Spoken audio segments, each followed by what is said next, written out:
Welcome, everyone. In this topic, we'll walk through how OD work formally begins and how it is organized so it can succeed. We'll start with entering, how an OD relationship begins, what needs to be clarified early, and why identifying the right client system is critical.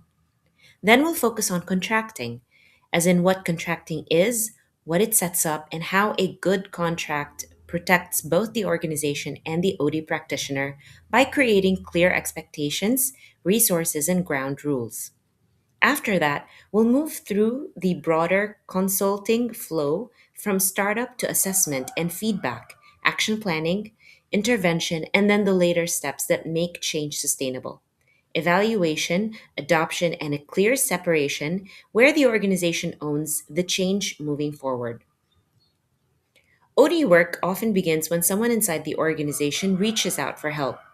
That person might be a manager, a staff specialist, or another key participant. And the OD practitioner might be internal or external.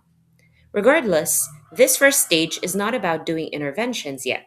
It's about clarifying whether OD work is appropriate and how the relationship should begin. Entering is really a clarification process.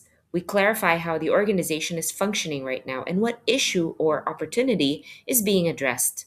We also identify the relevant client system, meaning the people who can directly influence the issue and the change effort. If you exclude the relevant client system, an OD effort can fail not because the idea is bad, but because important stakeholders withhold support. At the same time, entering includes checking fit, as in, is this practitioner the right person for the context? Do they have the competence and the experience needed?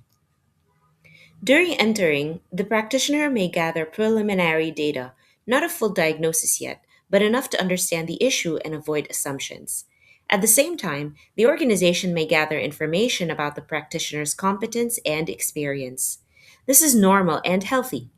OD work is high stakes, and the relationship depends on credibility and trust.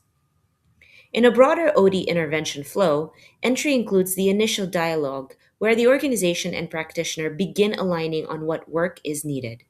For external practitioners, entry can also include how they obtain work, whether it is through reputation, networking, referrals, and professional visibility.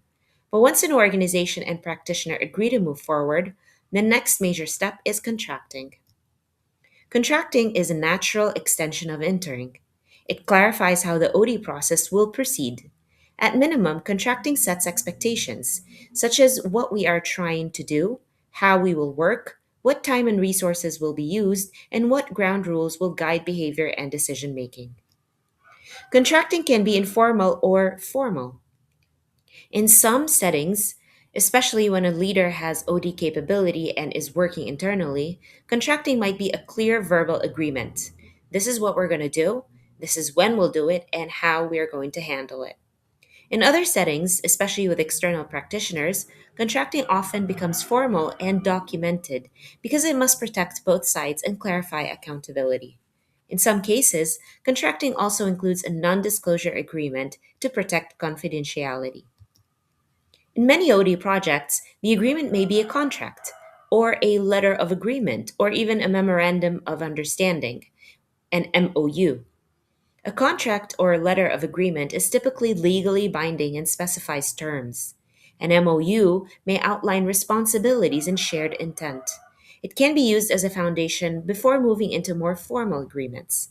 Whatever the format, the purpose is the same, and that is to share clarity and accountability. A strong OD contract makes the work workable. It defines the issue and the scope clearly, what we are addressing and what we are not addressing. It identifies the relevant client system and the sponsor, who owns the change and who supports it with authority and resources. It clarifies roles and decision rights, as in who decides what, who provides input, and how decisions are finalized. It sets boundaries, confidentiality expectations, and working rules so people feel safe enough to participate honestly. Once an agreement is in place, the work moves into startup. Here, the practitioner begins operating inside the organization's environment.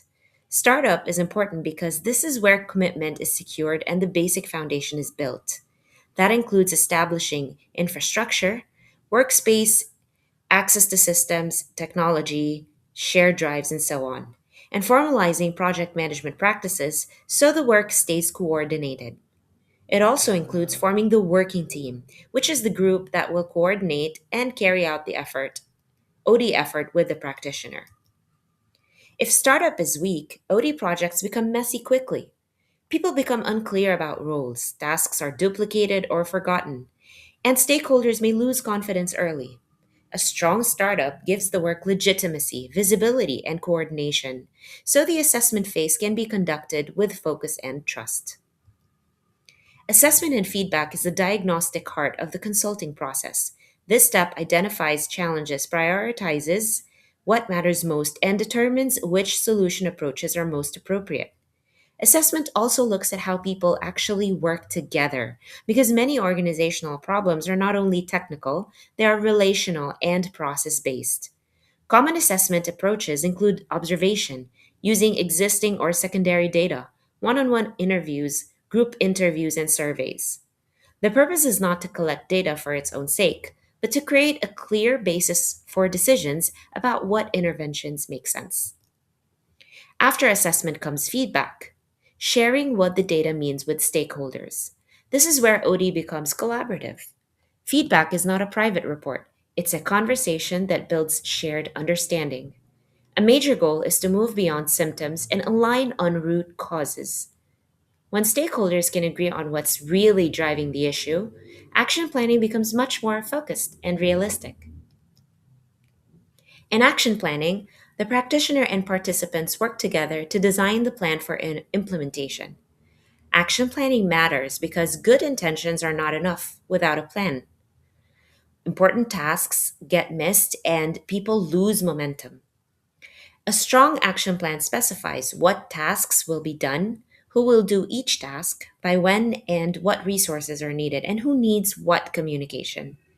And the plan should be complete, clear, and current. Because outdated plans or vague plans create confusion and weaken accountability. Intervention is where the organization implements the plan changes. And intervention is not a single event, it's a sequence of activities intended to improve performance and effectiveness. Effective interventions meet three important standards. They are relevant to the organization's real needs, they are based on valid knowledge about outcomes, and they increase the organization's ability to manage change, not just solve one problem today. The later steps protect sustainability. Evaluation tracks results against objectives. It can happen during the work as formative evaluation, at the end as summative evaluation, or after completion as longitudinal evaluation to see if change sticks. Adoption means the organization owns the change. Leaders and stakeholders carry it without depending on the practitioner. And separation is a clean exit where the practitioner steps back as the organization's capability increases. The long term goal is not dependence on a consultant, the goal is internal capacity to continue improving. If you want to remember the flow simply, think of it like this: entering clarifies fit and the real issue, contracting creates clear expectations and boundaries, assessment and feedback create shared diagnosis. Action planning and intervention turn insight into action, and evaluation plus adoption protect sustainability. This is why contracting is not just paperwork. It's one of the most important foundations for whether OD work becomes a real change effort or just a temporary project that fades.